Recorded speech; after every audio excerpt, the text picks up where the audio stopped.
Hey y'all, it's Cindy Tauchar, and I'm here with Christy Milbourne. Hi. And Christy is with the Central Mississippi Turtle Rescue. Correct. Which I had never even heard of. And I'm an animal person, so I don't know how that happened. You're not.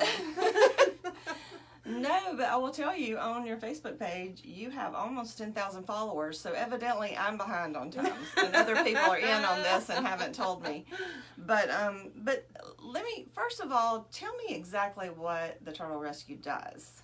We take in injured or sick turtles from all around the state, mostly wild turtles, and we fix them up and we get them healthy and we get them back out in the wild where they belong. In cases where injuries may prevent them from being released, then we find good forever adoptive families for them to go live with. Okay, so where did the turtles come from? How do you find out about? Because you know I'm familiar with dog rescues and like people the like Animal Rescue League and those, but I've never heard like if where do you find these turtles? People call us. People just call you. People call us. People call us. They write messages. They message us on Facebook all the time. So yeah, they just get in touch with us, and then we make arrangements to get the turtle to us. Sometimes the turtle's in Corinth, Mississippi, and so we put it out on Facebook and ask people, hey, is there anyone coming this way that could bring this turtle down? And so we get the turtle down here to us, and then we provide the medical care and the food and the housing and get it better. Okay, so you say get it to you. Where is that? We're in Florence. Is this your house? It is my house. Okay. It is my house. I'm sensing a very nice spouse. That is he in this too? He is. Oh, okay. Yeah. Okay. So it's a group effort. Oh yeah, it is. It's me and him against the world. How many volunteers do you have with this? Because I know y'all two aren't doing it alone. Well, we do the bulk of it. We have a volunteer that lives down the road. Her name is Angela, and she's been a godsend. She comes over every night and helps with, the daily soakings and feedings and medicating and things like that. And then we have Wendy, who is our adoptions coordinator, and she's also a member of our board. Our board members are all very active in, plugging us every chance they get. We've got board members that sponsor and foster turtles for us. And then we have a lot of volunteer transporters and volunteer first aid givers around the state. People that can take a turtle in that's far away from us and maybe tend to it for a day if it's going to take a little bit longer to get that turtle all the way down to the Jackson area. So what is entailed in fostering a turtle? You have to have appropriate setup. We help people, we guide them and tell them, well, here's what you want to buy or get for, this particular turtle. And then they basically just house the turtle until it can either be released or finds a home. Okay, so it's not just sticking it in the backyard. No. If you were fostering a dog, you might would put it in the backyard. No, turtles are a little bit more high maintenance than dogs and cats. They need a specific set of accoutrements, if you will, a certain size, a certain type of enclosure, certain lighting, certain foods, certain humidity levels. So it's a little bit more entailed. Oh, wow. And I had no idea. Now, my first pet was actually a turtle. Really? It was one of those little, now I don't know, I looked at her website. Y'all, there is all kinds. I thought there was a snapping turtle and a pet turtle. That's the two I knew about. And a sea turtle. No, I knew about three. But I had one of those little flat round ones that, I don't know, what are those called? I'm You sure. found it in the backyard? No. We bought it at a pet shop, I'm sure. Probably a slider. A little red-eared slider turtle. Little, yeah. Did you put it in the water? Yeah, I had one of those little flat balls that had a plastic palm tree in it. The death bowl. That's what we call them. Not an appropriate enclosure for a turtle. Well, her name was Missy, and maybe that's why we don't still have Missy. Of course, it could be that was 55 years ago. They were very common. They're still very common, even though we've been trying, and other organizations have been trying across the United States to get people to stop selling those. And the pet store owners will actually tell people that if you keep your turtle in this, they'll never grow large. Because certain fish, if you keep them in a smaller container, they'll never grow larger than that. Right. That's not the case with turtles. Not the case with turtles at all. They will outgrow it. Okay, well, mine, I don't think ever outgrew it, and I'm not sure what happened to that turtle, and my mother and father probably have an idea. I think we were going on vacation, and it might have gone to the ditch or something. I don't know what happened. Right. I think I dropped it, and it might have made it not able to eat. Maybe I killed it, and they just didn't want to tell me. I don't know. I don't know what happened. I don't want to know. Parents are good at protecting us from that kind of thing. Yeah, That's okay. yeah. But Missy was my first pet. That's sweet. And so okay, when did you start doing this rescue? Now you've evidently before we even start that, because evidently before you started doing the rescue, you had to have liked turtles. Yes. And y'all, her office. I wish that you could. I wish I could do a 180. There are turtles everywhere you look in her office. Mm-hmm. I mean, everywhere. And she has a pet cam on her turtle at home, a tortoise. I do. I guess it's. We actually have multiple cameras that keep an eye on all of our turtles and tortoises. But yeah, I do have one that's actually inside the house of my 70-pound sulcata tortoise, and I get to watch him sleep and eat and whatever he does in there. I was going to say, what else do turtles do? In the winter, we call it poop cam. He spends so much time in there. It's just really not a great view. That's funny. So you've always liked turtles growing up. I've identified with turtles all my life. I'm an introvert. I like to stay in my shell. I'm a very peacekeeping kind of person. I don't like conflict. I just kind of want to do my own thing. So, I kind of relate to a turtle. Yeah. And I've just always thought they were very amazing animals. And the more I learned about them, the more amazing they became. Their ability to survive, horrific injuries. The fact that they've been around for hundreds of millions of years, I mean, they're doing something right. They've got it down to a science, literally. So I think we can all learn a lot from turtles. So yeah, I've always had a passion for turtles, and used to have little turtle tchotchkes and figurines and things everywhere. Mm-hmm. So then when my neighbor in 2006 found a turtle that he thought needed help, he remembered all my turtle tchotchkes and figurines and said, "Oh, you like turtles. Here's one you can help." And that's how it started. Wow. Okay, so when did you start doing the rescue as an official organization? 2013, and then we got our 501c3 as a nonprofit organization in 2017. Okay, now if there's other turtle lovers out there and they want to participate or help, what would they need to do? I'd first recommend heading over to our website. On our website, which is centralmsturtlerescue.com, there's actually a tab for how you can help. And we have a whole bunch of ways listed there that people can help us out. And if they want to volunteer, there's a volunteer application that they can fill out and send to me. And we'd be glad to talk to them about helping us out. Okay, so now what if people find a turtle, now, if people just find a turtle and they think it's somewhere it's not supposed to be. Okay. They call you? Or, I mean, I'm the kind like if a turtle's crossing the street and I feel like maybe it's not a safe place, I'll pull over and pick it up and put it on the other side of the road, whatever direction it's heading. I'm thinking, well, it's trying to get over there. But is that a good thing to do, or that's exactly the right thing to do? Okay. Okay. If the turtle is not hurt and you see it in the road, you can stop. If you can stop safely, always keep yourself safe first. And then get the turtle and take it in the direction that it was heading. The only exception to that is if they're trying to cross the interstate. If they're trying to cross a huge major interstate or a really, really busy highway, then chances are they're lost or turned around already, and they don't need to go across that interstate. Just take them back the way they came in those instances, as far off the road as you can get them. Okay. And so when turtles, I was looking on your website and I noticed, and on your Facebook page too, the turtles that are up for adoption. Mm-hmm. And so, when you have to, I'm sure, fill in an application and make sure they're going to a good home and make sure they have, I didn't know you needed all this stuff. Yeah. Like, lighting and... Yes.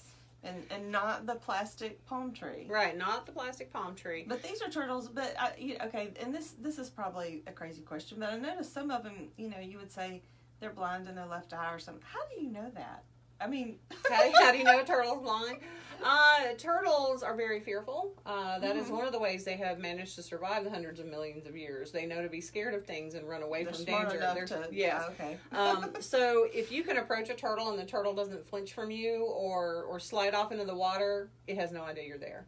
And so that is one way that we know that they're blind. And, just doing some simple test maneuvers and doing things in front of their faces. They should blink like you or I. They have that same reflex. If something comes towards your eye, you're going to blink. And if they don't, well, then they probably don't see you coming. Now, if they're injured, Mm-hmm. what do you do? I mean, do the veterinarians take care of turtles? There are some around the Okay. state that will see turtles. A turtle anatomy is a little bit different than a dog or a cat. I will think. Their metabolism is different. I mean, they're cold-blooded as compared to warm-blooded, so it's a different matter. There are several veterinarians, and on our website is a list of those that we're aware of around the state that will take in and treat a turtle. If you are nowhere near one of those veterinarians, or you can't find one that will help, or you can't find another rehab organization that will help, call us. I mean, even if you are in Iuka or wherever, I mean, that's what we're here to do. We'll figure out a way to get that turtle down here. Okay. So what what are your biggest needs as an organization? I know I've worked with lots of nonprofits, and there's always needs. There is. So what would, if people who are interested, if they don't really have time to volunteer, and what are their... Right. The things that we're in need of right now with winter coming on, so a little background is that we became massively popular over the span of 2 days. I had posted a "Please spread the word about us" post on Facebook because we had gotten a little turtle in that people didn't know that we were around, and they tried to help it, and by the time it finally got to us, it was too late and the turtle passed away. Then I was sad, and I thought, gosh, people just need to know that we're here, we're available to help. So I posted it on Facebook along with the little picture of the cute little turtle, and within 2 days we had gained 5,000 Facebook followers. It had been seen over 800,000 times and shared over 43,000 times. So 2 years ago we took in, I believe it was 34 turtles for the year. So far this year we've taken in 378. So oh my gosh. No, where they're not all at your house, right? They're at my house. Now, we have released or adopted out or transferred a whole lot of those. But we are still looking at housing over 100 additional turtles this winter than we did last winter. So last winter was tough, and we had a just out of this world electrical bill.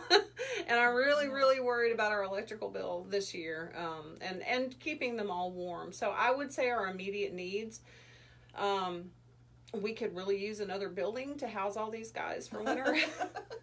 And we've also had some issues with dogs and fox and coyote coming towards the yard. I would really love to get a fence around the perimeter, just to keep an extra layer of precaution to make sure that these animals don't get to our turtles that we're trying so hard to save. Yeah. We had some coyote activity in our yard the other night, and that's terrifying to me. Yeah. And it was right next to one of our tortoise enclosures, which does have a little electrical line that's run across it, and we do have lids, and they were safe, but I would feel so much safer if we had a way just to keep them out of our yard altogether. So, a fence would be great. Yeah. So, what is the largest turtle you have? Probably my tortoise, Wally. Wally is a 71, 72 pound sulcata tortoise. He's from the African continent. Beautiful, my big guy. He just kind of has... This is not one that was found and rescued, is it? No. This is obviously an exotic animal. He was sold as a pet, and the lady that had him realized she didn't really have great accommodations for him for winter. They don't hibernate because they're from a very tropical environment. Yeah. So she reached out and was looking for someone to take the tortoise, and I've always wanted a sulcata tortoise, so I jumped at it, and he lives in my front yard now. He's great. I love him.